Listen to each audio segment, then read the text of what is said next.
जी, अस्सलाम वालेकुम स्टूडेंट्स।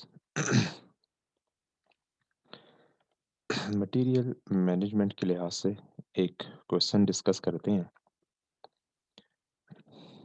हमने एक चीज़ सीखी है कि हमारा जो डिसीजन होता है कि वो क्या है, order size, economic order size कह लें या क्वांटिटी कह लें, ईओक्यू।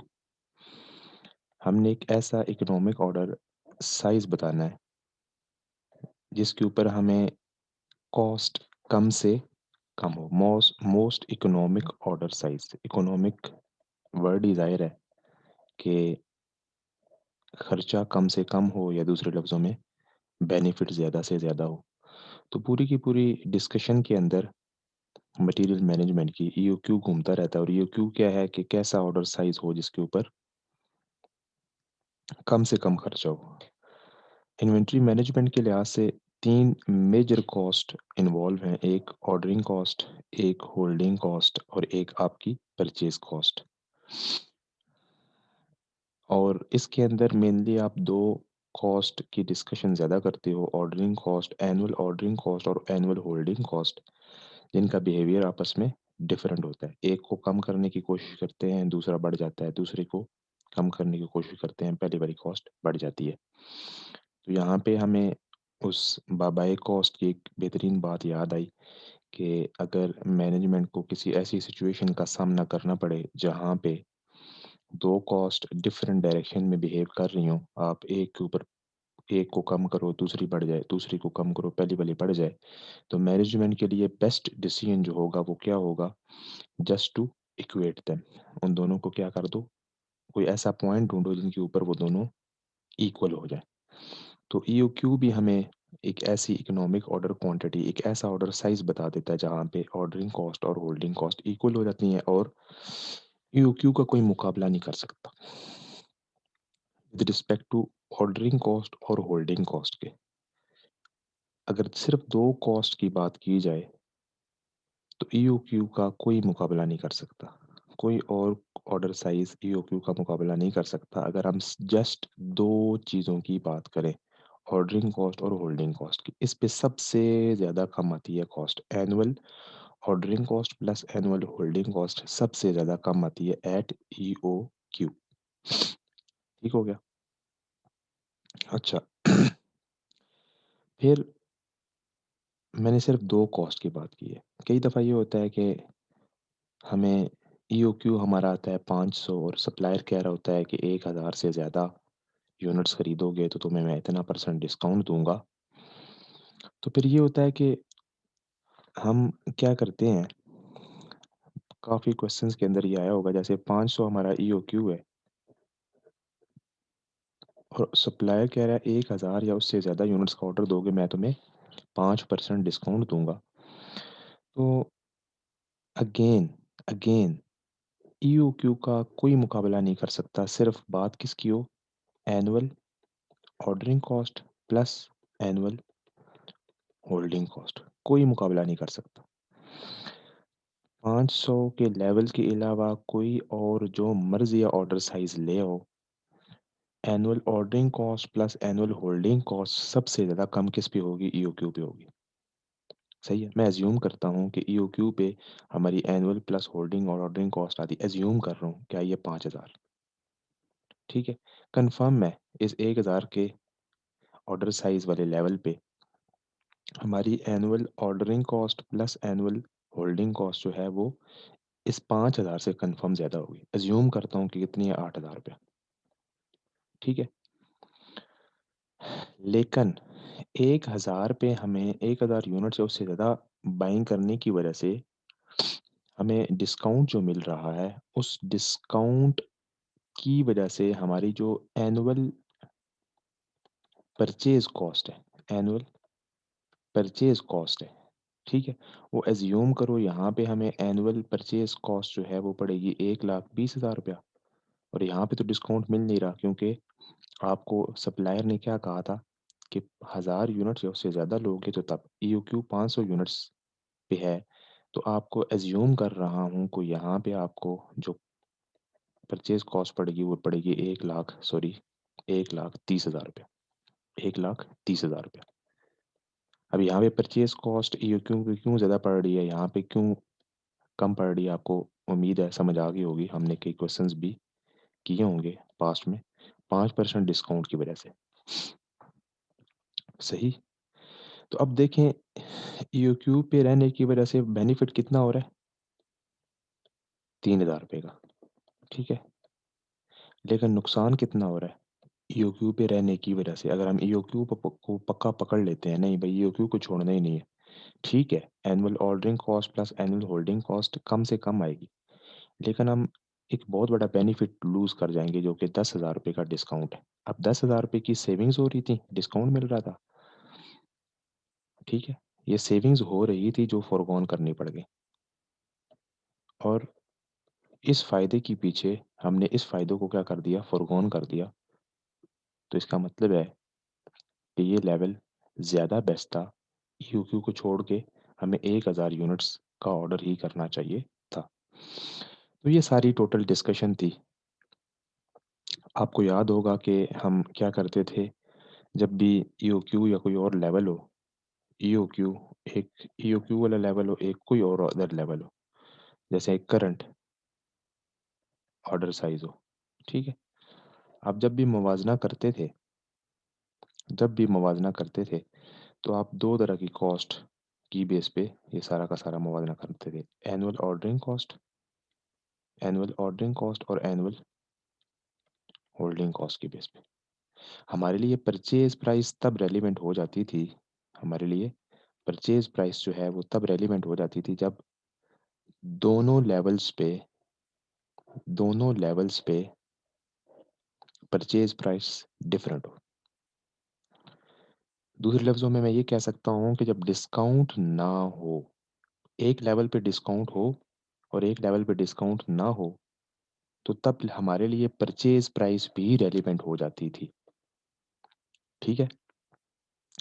अगर परचेज प्राइस दोनों लेवल पे डिस्काउंट नहीं है, मतलब फॉर एग्जांपल हमारी एनुअल डिमांड है 1,000 यूनिट्स, और हमारा एक यूनिट हमें मिलता है सप्लायर से 20 रुपए का, तो यहाँ पे भी परचेज प्राइस 20,000 रुपया है, और यहाँ पे भी परचेज प्राइस कितनी है, 20,000 रुपया।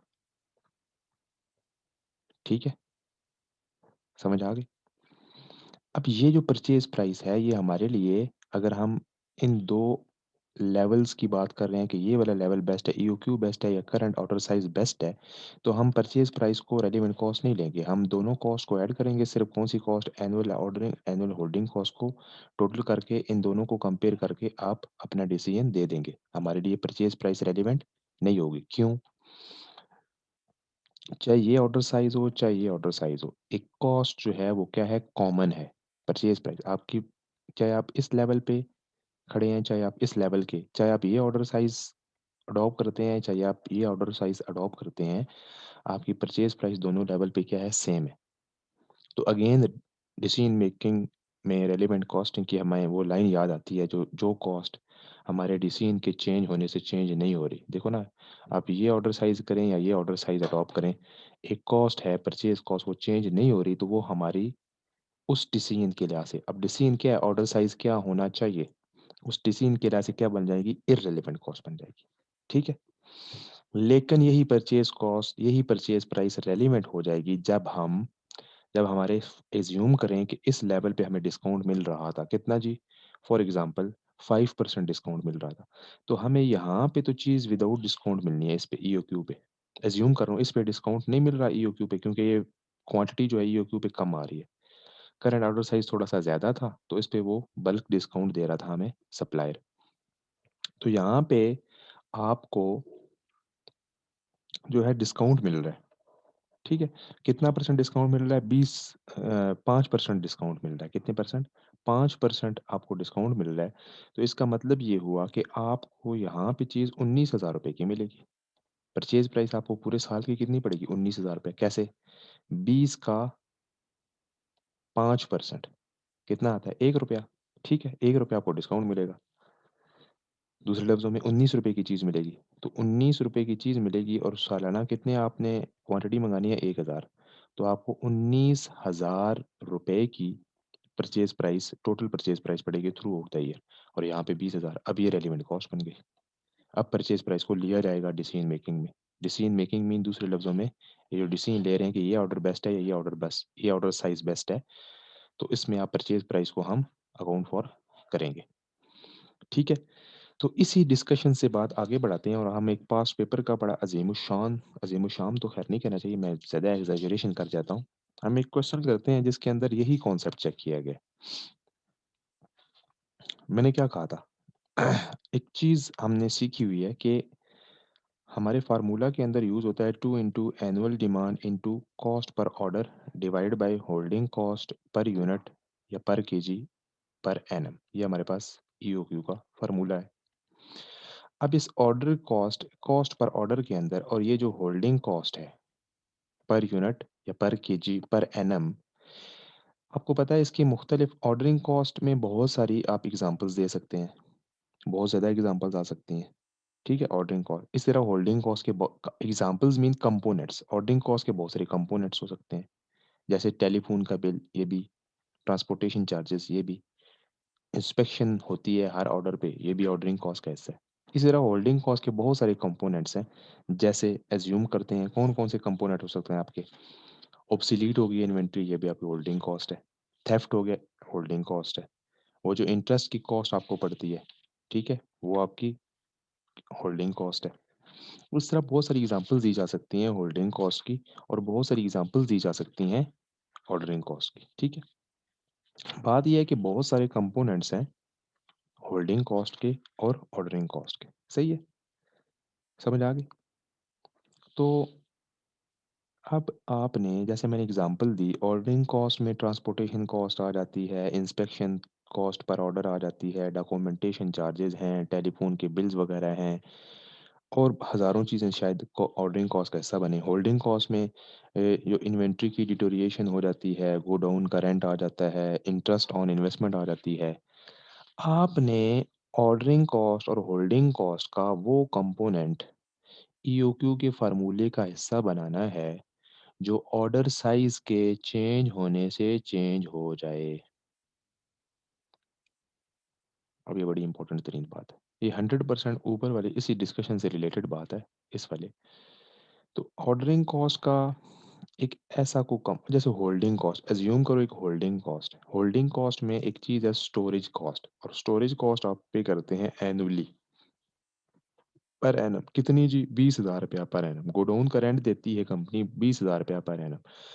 अब एक यूनिट उसमें रखो 10 यूनिट रखो 10,000 यूनिट रखो 20 लाख यूनिट रखो एक भी यूनिट ना रखो जितने मर्जी यूनिट भाई गोडाउन का रेंट उस मालिक ने आपसे 20,000 रुपया लेना है।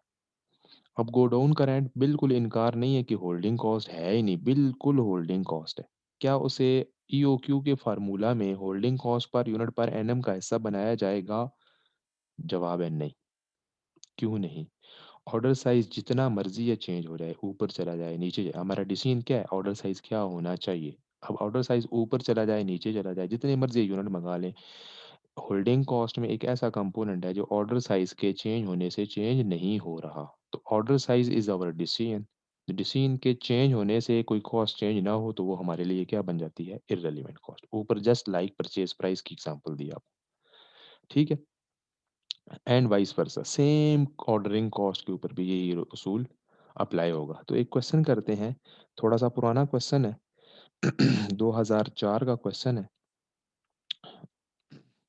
XYZ company produces 200 articles of X per annum. हमारे पास जो प्रोडक्ट X है 200 यूनिट्स 200 आर्टिकल्स हर साल पूरा साल में हम बनाते हैं। Each article of X require 3.8 units of material Y। तो हमारी पूरी की पूरी डिस्कशन किसके लिहाज से होगी? X के लिहाज से तो नहीं होनी ना बल्कि मटेरियल Y के लिहाज से होनी है। अब मटेरियल Y की एनुअल डिमांड कितनी है? एनुअल डिमांड कितनी है? तो एनुअल डिमांड सिंपल है, एक्स के हमने कितने यूनिट्स कितने आर्टिकल सालाना बनाने हैं? 200 आर्टिकल्स हमने सालाना बनाने हैं, ठीक है? 200 आर्टिकल सालाना बनाने हैं और एक्स का एक यूनिट बनाने के लिए हमारे पास कितना मटेरियल वाई लगता है? 3.8 केजीज, ठीक है? बल्कि ये पे यहाँ पे केजीज में नहीं है, यहाँ पे मटेरियल जो वाई है वो भी किस में है? यूनिट्स में। तो एनुअल डिमांड ऑफ मटेरियल कितनी आ गई हमारे पास? एनुअल डिमांड आ गई हमारे पास 760 यूनिट्स ऑफ मटेरियल वाई। तो हमारे पास एक चीज़ डन होगी, एनुअल डिमांड हमारे पास आ गई, 2 into annual demand is 760। Paper के अंदर यही चीज़ आप इस तरह भी शो कर सकते हो, नीचे वाली लाइन में 200 इंटू 3.80 करके, मोर देन इनफ है, कोई अलग वर्किंग बनाने की, टाइम तय करने की ज़रूरत नहीं है। ठीक है। अच्छा आगे चलते हैं क्वेश्चन में। अब ऑर्डरिंग कॉस्ट पूरी की पूरी लिस्ट दी हुई है, होल्डिंग बहुत सारी ऑर्डरिंग कॉस्ट दी हुई है, बहुत सारी होल्डिंग कॉस्ट दी हुई है। तो इस क्वेश्चन के अंदर बेसिकली आपका लर्निंग जो है वो आपसे पूछ क्या रहा है एग्जामिनर, ऑब्जेक्टिव क्या है उसका इस क्वेश्चन का, तो वो बेसिकली यही पॉइंट है, यही जो मैं डिस्कशन चला रहा हूँ, जहाँ से मैंने डिस्कशन का आगाज़ किया परचेज प्राइस से, कि जो कॉस्ट हमारे डिसीजन के चेंज होने से चेंज ना हो, सारी की सारी। आगे चलते हैं जी। Cost per unit of Y 12,500 दी हुई है। ठीक है। हमारे लिए बड़ी इंपॉर्टेंट हो सकती है, किस लिए, जब भी होल्डिंग कॉस्ट जो है, होल्डिंग कॉस्ट अब हमें होल्डिंग कॉस्ट के वैसे तो बहुत सारे कंपोनेंट्स होते हैं, लेकिन कई क्वेश्चंस के अंदर लिखा होता है जी होल्डिंग कॉस्ट आपकी 5% ऑफ परचेज प्राइस है। वो जो आप होल्डिंग कॉस्ट लेते हैं तो आप ये एज्यूम कर रहे होते हैं उसके अंदर सारी की सारी कॉस्ट इन्वॉल्व है, सारी की सारी कॉस्ट जो है वो इन्वॉल्व है, ठीक है, होल्डिंग कॉस्ट के अंदर। लेकिन ज़रूरी नहीं है, बेसिकली ये जो परसेंटेज होती है ये वाली 5% ऑफ परचेज प्राइस, ये आपके पास वो होती है, कॉस्ट होती है, वो जो इन interest on investment, capital tied up की कॉस्ट होती है, कैपिटल टाइड अप की कॉस्ट होती है। बेसिकली ये कॉन्सेप्ट क्या है, कि मैंने 200 रुपये का एक यूनिट खरीद के ले आया मटीरियल वाई का, 200 रुपये का एक यूनिट खरीद के ले आया मटीरियल वाई का, ठीक है, चलो 2000 रुपये का मटीरियल खरीद के ले आया मटीरियल वाई, 2000 रुपये का, और मैंने उसे पूरे महीने के लिए 2000 रुपये का मटीरियल खरीदा, मटीरियल बाय, और उससे मैंने प्रोडक्ट एक्स बना के बेचा। और मटीरियल वाई जो मैंने शुरू में 2000 रुपये का मंगाया, फिर मैंने उससे एक्स प्रोड्यूस किया, फिर एक्स को प्रोड्यूस करके बेचा, फिर एक्स प्रोड्यूस करके बेचा, तो डेटर्स आए, डेटर्स फिर कैश में कन्वर्ट हुए, तो मंथ के एंड पे मुझे वो 2000 रुपये की इन्वेस्टमेंट मेरे वापस जेब के अंदर आ गई। अब अब बात ये है कि कैपिटल टाइड अप की कॉस्ट या इंटरेस्ट की कॉस्ट या होल्डिंग कॉस्ट, ये क्या कॉन्सेप्ट क्या है बेसिकली, ये है कि 2000 रुपया, ये जो आप जिस पे महीने के शुरू में आप मटेरियल वाई खरीद के ले आए थे, आप यही 2000 रुपया कहीं बैंक के अंदर या किसी और इन्वेस्टमेंट में आप इनपुट कर देते, तो वहां से आपको 5% रिटर्न मिलता, इंटरेस्ट ऑन इन्वेस्टमेंट। ये है in basically capital tied up की कॉस्ट, ये जो आप मटेरियल मंगा लेते हो या आप पैसा कहीं और इन्वेस्ट करते तो आपको रिटर्न मिलता, ये परसेंटेज बेसिकली ओरिजिनली ये कॉन्सेप्ट है। लेकिन हम क्या करते हैं, हम तो 5% ऑफ परचेज प्राइस लेते हैं और कहते हैं सारी की सारी होल्डिंग कॉस्ट है, ये एज्यूम कर रहे होते हैं कि इसी के अंदर सारी इस अब वो वाली जो कैपिटल टाइड अप की कॉस्ट वो भी इसके अंदर शामिल है, स्टोरेज कॉस्ट भी इसके अंदर शामिल है, फलानी कॉस्ट भी सारी होल्डिंग कॉस्ट इसी 5% के अंदर शामिल है। ठीक है, बेसिकली वो परसेंटेज उस चीज़ की होती है। तो ज़्यादा डिस्कशन नहीं करते, हम ये डिस्कशन सारी बेसिक्स के अंदर कर चुके हैं। ये तो वैसे रिवीजन के पॉइंट ऑफ व्यू से मैंने कोशिश कर रहा हूँ कि सारे एस्पेक्ट जो हैं वो क्लियर हो जाएँ। आपके पास बहुत सारी कॉस्ट दी हुई है क्वेश्चन में, वेयर हाउस मंथली रेंट, अब मंथली रेंट दिया हुआ है तो 100% ज़ाहिर है कि ये होल्डिंग कॉस्ट तो है, लेकिन रेलिवेंट होल्डिंग कॉस्ट नहीं है। ऑर्डर साइज जितना मर्जी है चेंज हो, हमने मंथली रेंट पे करना है, जितने मर्जी यूनिट मंगा के उस गोडाउन के अंदर रखें, तो ये रेलिवेंट कॉस्ट नहीं होगी। असूलन आपने क्या चीज़ अब और से देखिए, ऑर्डर साइज के चेंज होने से जो कॉस्ट चेंज होगी एनुअली, एनुअल बिहेवियर आप चेक करें, चेंज होगी, वो होल्डिंग कॉस्ट या ऑर्डरिंग कॉस्ट का हिस्सा बन जाएगी, अदरवाइज नहीं बनेगी अगर वो चेंज नहीं हो रही।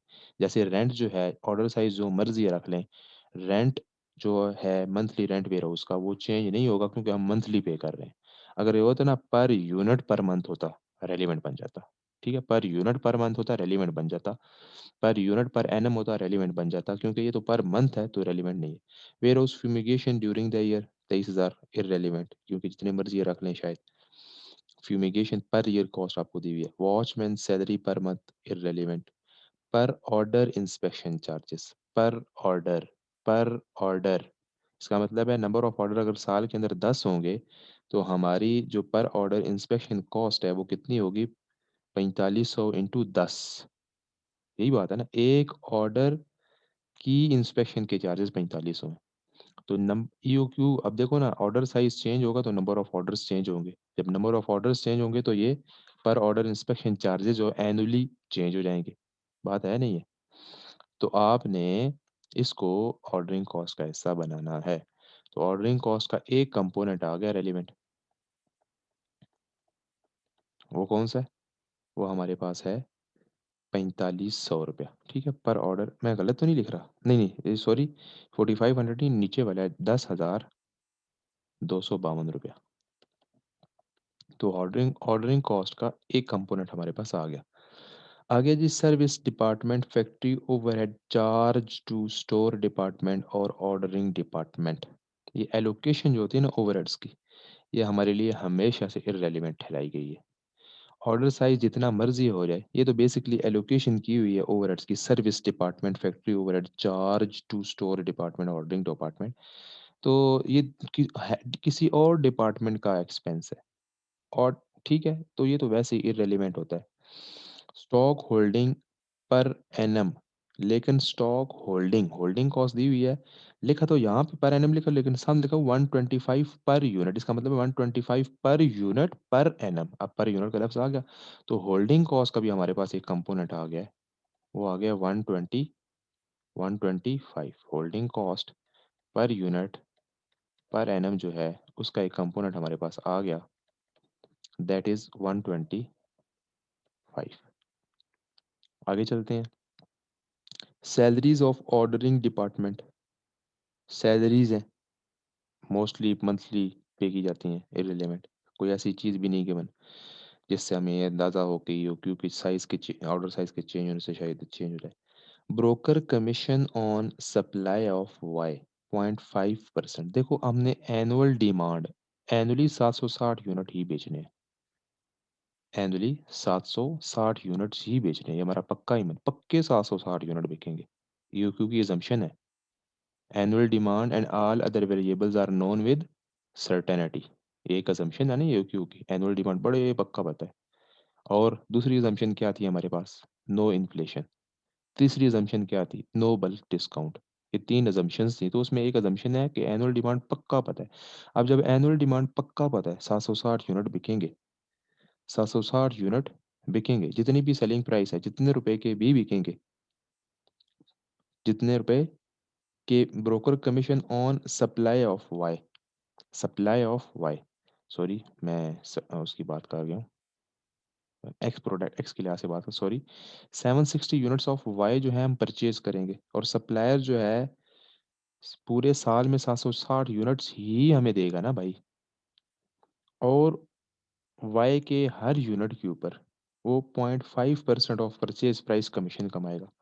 तो सालाना हमारे पास मटेरियल वाई की कितनी डिमांड है, हमने कितने उससे परचेज करने हैं? 760। सालाना अगर ऑन एनुअल बेसिस पे चले जाएं तो ये ब्रोकर का कमीशन क्या है? फिक्स्ड बन जाएगा ना भाई। अब आप ये ना कहिएगा सर ऑर्डर साइज के बिल देखो, बेशक एक लिहाज से आप सही कह रहे हैं। ऑर्डर साइज है, फॉर एग्जांपल एज्यूम करता हूँ ऑर्डर साइज है जी 300 यूनिट्स, एक दफ़ा में मंगाते हैं। अब 300 यूनिट्स मंगाए हैं, ब्रोकर को कमीशन देना पड़ेगा। 300 यूनिट्स, एक यूनिट कितने रुपए का मटेरियल बाय का? 12,500 रुपये का, multiply by 12,500, multiply by 0.5%, broker को कमीशन दिया। अब सर अगर ऑर्डर साइज 250 होता तो हम 250 को मल्टीप्लाई करते 12,500 परचेज प्राइस ऑफ वाई के साथ, और मल्टीप्लाई पे 0.5% करते। ये तो ऑर्डर साइज के चेंज होने से। अगेन एक बात, मैंने एक वर्ड यूज किया, एनुअल बिहेवियर देखना है कॉस्ट का, एनुअल बिहेवियर। एनुअल टोटलिटी पे जाना है, टोटलिटी पे जाना है किसी कॉस्ट की। टोटली एनुअल बिहेवियर चेक करें, क्या एनुअल इस ब्रोकर का कमीशन चेंज होगा? एनुअल पूरे साल में तो हमने 760 यूनिट ही मंगानी है ना, चाहे 300-300 करके मंगाए, चाहे 200-200 करके मंगाए, चाहे 100-100 करके मंगाए। एनुअली हमने 760 यूनिट ही बाय करने हैं। तो एनुअल 760 यूनिट बाय किया, एक यूनिट 12,500 का बाय किया, और हर दफ़ा कमीशन कितना दिया? 0.5। तो एनुअली ये कॉस्ट ब्रोकर की कमीशन चेंज नहीं हो रहा। तो ये इस क्वेश्चन का ही और करता। अक्सर स्टूडेंट्स ने यहाँ पे जो मैंने आपको बताया, जो ऑर्डर साइज सर 300 है, अगर 200 हो जाए तो ब्रोकर का कमीशन चेंज हो जाएगा। बेशक ऑर्डर, यार अब एनुअल बिहेवियर देखें उस कॉस्ट का, ठीक है। एनुअली ये कॉस्ट चेंज नहीं होगी। आगे जी, per order lump sum out of pocket expenses of broker of material by lump sum expenses जी है 22,048 पे करेंगे। अगेन ये हमारे लिए क्या बन जाएगी, इररिलेवेंट बन जाएगी। एक कॉस्ट जो हम मिस कर गए वो है वर्किंग कैपिटल। ये वही है कैपिटल टाइड अप की कॉस्ट, वर्किंग कैपिटल। इंशाल्लाह आप बीएफडी के अंदर ये कॉन्सेप्ट बहुत अच्छे तरीके से पढ़ेंगे। वर्किंग कैपिटल की कॉस्ट 16% ऑफ एक यूनिट कितने रुपए का, 12,500, ठीक है। 16% ऑफ 12,500, ये बनता है 2,000 रुपया। तो मेरे पास होल्डिंग कॉस्ट भी आ गई 21-25, और मेरे पास ऑर्डरिंग कॉस्ट भी आ गई। ऑर्डरिंग कॉस्ट हमने ले लिया, और कोई चीज़ तो नहीं ऑर्डरिंग कॉस्ट की, पर ऑर्डर लमसम। अच्छा, एक एक और चीज़, सॉरी, एक चीज़ मैं गलत क्या गया हूँ आपसे। मैंने लफ्ज़ ये छोड़ दिया था, पर order lump sum amount of pocket expenses of broker of material bye. पर ऑर्डर, ये पॉकेट एक्सपेंसेस कौन से होते हैं, टीएडीए शायद होगा। जितना तेरा खर्चा हो गया वो हम तुझे क्या कर देंगे, बाद में रीइम्बर्स कर देंगे। अब ये पर ऑर्डर है, अब ये पर ऑर्डर है, ये पर यूनिट की बेस पे नहीं। अब ये नहीं कह सकते सर आपने अभी कहा है कि जो ब्रोकर का कमीशन है वो इररेलेवेंट है, तो ब्रोकर की मैं गलती में निकल, मैं पर ऑर्डर ये वर्ड भूल गया था। तो ऑर्डरिंग देखो, एक ऑर्डर एक ऑर्डर पे कॉस्ट आती है उसके, एक ऑर्डर पे हम कॉस्ट उसको जो पॉकेट एक्सपेंसेस देते हैं 22,048 रुपये देते हैं। अब अगर साल में 10 ऑर्डर होंगे तो मल्टीप्लाई बाय 10, साल में 6 ऑर्डर होंगे तो मल्टीप्लाई बाय 6। इस 22,048 को मल्टीप्लाई बाय 6 कर देंगे, मल्टीप्लाई बाय 10 कर, जितने नंबर ऑफ ऑर्डर्स होंगे उससे ये मल्टीप्लाई कर देंगे। और number of order, EOQ, order size के चेंज होने से नंबर ऑफ ऑर्डर्स चेंज होते हैं नहीं होते, देखो ना। आपने 760 यूनिट सालाना मंगाने हैं। अब हर ऑर्डर में 10 यूनिट मंगाए तो आप कितने ऑर्डर देंगे, 76 ऑर्डर्स देंगे। यही बात है ना, मेरी बात की समझ आ गई। आप 760 यूनिट आप एनुअली मंगाते हो, आप 76 यूनिट्स एक ऑर्डर में मंगाओगे तो आपके पास 10 ऑर्डर्स होंगे। यही बात है ना। तो नंबर ऑफ ऑर्डर साइज के चेंज होने से नंबर ऑफ ऑर्डर्स क्या हो रहे हैं, चेंज हो रहे हैं। और जब नंबर ऑफ ऑर्डर्स चेंज हो गए तो ये पर order lump sum out of pocket expenses जो हैं ये भी क्या हो जाएंगे, आपके चेंज हो जाएंगे। ठीक है, तो ये भी हमारे पास रेलिवेंट कॉस्ट बन गई। कितनी, 22,048। अगर पर ऑर्डर ना लिखा होता शायद हमारी रेलिवेंट कॉस्ट ना होती। पॉकेट एक्सपेंसेस, तो ये टोटल कर दिया हमने, हमारे पास ये बना 32,300। ऑर्डरिंग कॉस्ट भी आ गई, होल्डिंग कॉस्ट भी आ गई, तो आपके पास ईओक्यू आ जाएगा। सही है। आगे उसने आपसे नंबर ऑफ ऑर्डर्स पूछे हैं। नंबर ऑफ ऑर्डर्स इजीली आप फाइंड कर सकते हैं। मैं 2 × 760 × 32 300 answer divided by 2125 holding cost per unit per annum किया तो मेरे पास आ रहा है जी, ईओक्यू आ रहा है 152 यूनिट्स। 152 यूनिट्स, ये मेरे पास ईओक्यू आ रहा है। नंबर ऑफ ऑर्डर्स बताने हैं तो बड़ी आसान सी बात है, annual demand divided by order size is equal to number of order आ जाते हैं। तो मेरे पास आ रहे हैं ये 5 ऑर्डर्स। ठीक है।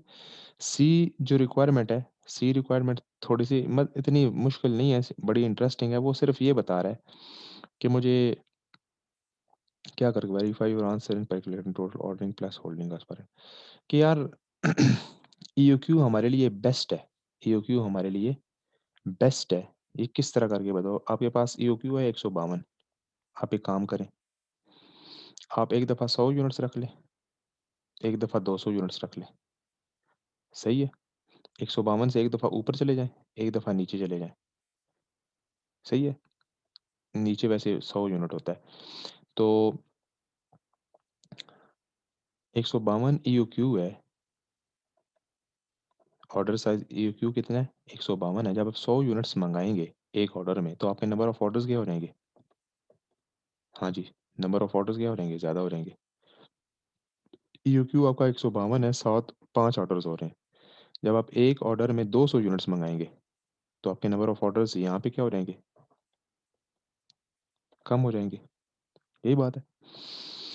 उसने यही कहा है कि assuming high number of orders then in B, assuming lower number of order then B, calculate क्या, verify your answer in B by calculating total ordering plus holding cost. मतलब ये है सिंपल सी बात कि ईओक्यू से एक दफ़ा ऊपर चले जाएं 200 यूनिट्स मांगे, नंबर ऑफ ऑर्डर्स कम हो जाएंगे, ईओक्यू से कम चले 100 यूनिट्स पे नंबर ऑफ ऑर्डर ज़्यादा हो जाएंगे। अब इस ऑर्डर के ऊपर, इस 100 यूनिट्स के लेवल के ऊपर आप ऑर्डरिंग कॉस्ट कैलकुलेट करो और होल्डिंग कॉस्ट कैलकुलेट करो। ईओक्यू पे आप ऑर्डरिंग कॉस्ट कैलकुलेट करो और होल्डिंग कॉस्ट कैलकुलेट करो। 200 की ऑर्डर साइज पे ऑर्डरिंग कॉस्ट कैलकुलेट करो और होल्डिंग कॉस्ट कैलकुलेट करो और उसे वेरीफाई करके बताओ कि वाकई में ईओक्यू इज़ द बेस्ट। आप देखेंगे कि ईओक्यू पे सबसे कम ऑर्डरिंग प्लस होल्डिंग कॉस्ट आएगी। ठीक है? उम्मीद है आपको इस क्वेश्चन की समझ आ गई। मेन क्वेश्चन का जो था ना, एक अगेन वेरी सॉरी, मैं इसका ये जो पर ऑर्डर का जो वर्ड था पॉकेट एक्सपेंसेस वाला, ये भूल गया था, सॉरी मिस कर गया था।